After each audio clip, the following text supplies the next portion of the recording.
1X, pagkagaling nyo sa bayan ng Macau, pagpapasakay kayo ng bus papuntang Hong Kong, dito po yung port. At babalik po tayo dito. Bago po tayo pumunta sa immigration, bibili na po tayo ng ticket. Yan. So, pwede rin po kayo mag-taxi o mag-bus. Ngayon po, dito po ang babaan, pero sa baba po yung sakayan. So, don't be ligaw-ligaw. Yan. Dito na tayo bababa. Yan. Ang taxi nila, 6 po ang laman. Maganda yung taxi dito, 6 ang laman.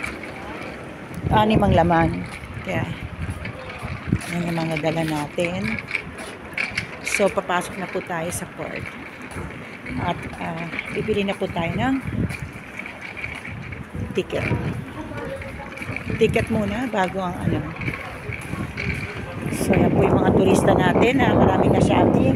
Pop Mart in Macau. And jerky. Meat jerky. Napakasarap at napakamura. Napapayak si Melissa. Sabi ko, napakasarap at napakamura. Ticket po muna tayo bago tayo immigration. So, ano po ba sasabi niyo sa Macau? Maganda, te. Nagsubok po ba kayo magkasino? Yes. Talo? Talo. 1 milyon? 20. For experience lang po yung ginawa nila, kaya nakakatuwa. Na nagpindot-pindot sila sa slot. Ayan. Labas na ninyo ang passport at pera. Ito naman po. So, yun na po ang ating porta. Departure area. Ito, sister, ikaw. Na-enjoy mo bang Macau? Tutong sa pagod. Pagod, super pagod. Kailangan ready ang inyong mga paa. So, we are here, Partidas. Yan. Dito po, anak po kasi Portuguese sila eh. Kaya dito po tayo napasok. Pagpasok, bibili muna tayo ng ticket bago tayo papasok sa immigration. Okay? Ayan po ang CR kung gusto nyo. Ticket muna, mga tita. Ticket. Bibilin ticket. We're going to buy the ticket first. Yes. So, wag po kayong mako-confuse. Madali naman po, basta follow the crowd. Actually, yan po yung mga crowd natin. Oh. So, doon po yung ticket. Si, Melissa na, dito na lang kayo. Kasi dito rin naman tayo babalik eh. Dito tayo sa gilid muna. Bibili ng ticket. Taiwan lang dito Kami na lang ni Melissa bibili. Dito rin tayo papasok eh. Ticket tita, dito tayo. Ako na lang. 2-6. So ito po yung Hong Kong Zhuhai Macau Bridge Shuttle Bus. Ang tawag doon HCMB Hong Kong Zhuhai Macau Bridge. So ito po yung ating pera. Yan. Hong Kong. No?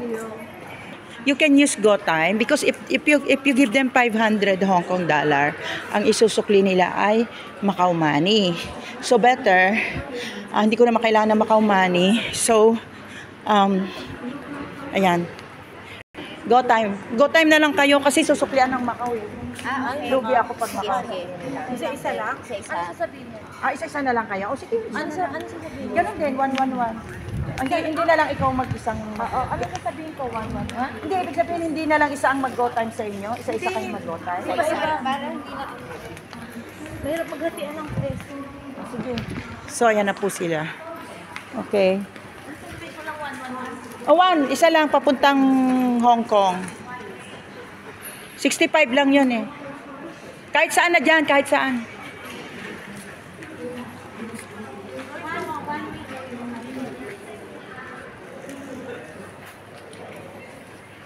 Nagmamadali lang tayo nung nakaraan, pero pwede rin. Pwede, kasi meron siya eh. Oh.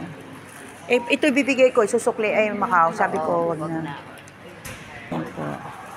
Patingin yung GoTime ko. Nagmamadali nung nakaraan. So, going to Macau, going back to Hong Kong, you can use GoTime sa inyong transportation. Punta lang kayo sa counter. Yan, okay. Okay, ayan na. Wala na akong interview.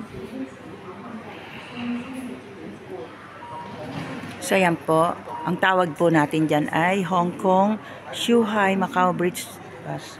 Pwede po kayong bumili sa counter o pwede rin kayong bumili, pag may octopus kayo o card, pwede rin doon. So siguro doon sa mga machine pwede rin di ba? Nag-aapura lang tayo. So you can use also the machine or the octopus. So yan po yung ticket. So ito na po, ang ticket natin. So this is how you can buy your ticket going to Macau. And going back to Macau. Going back to Hong Kong. Going to Macau or going back to Hong Kong is the same. Ibigyan kayo ng ticket. Sa daytime ay 65, sa gabi ay 70. So, ayan. Quits na kami. Papasok na sila sa immigration. Dito po, no, video na picture taking pagpasok sa loob. Kaya papatayin ko na po. Thank you for watching. This is Ate Panmoy Pinchik Vlog. Bye-bye!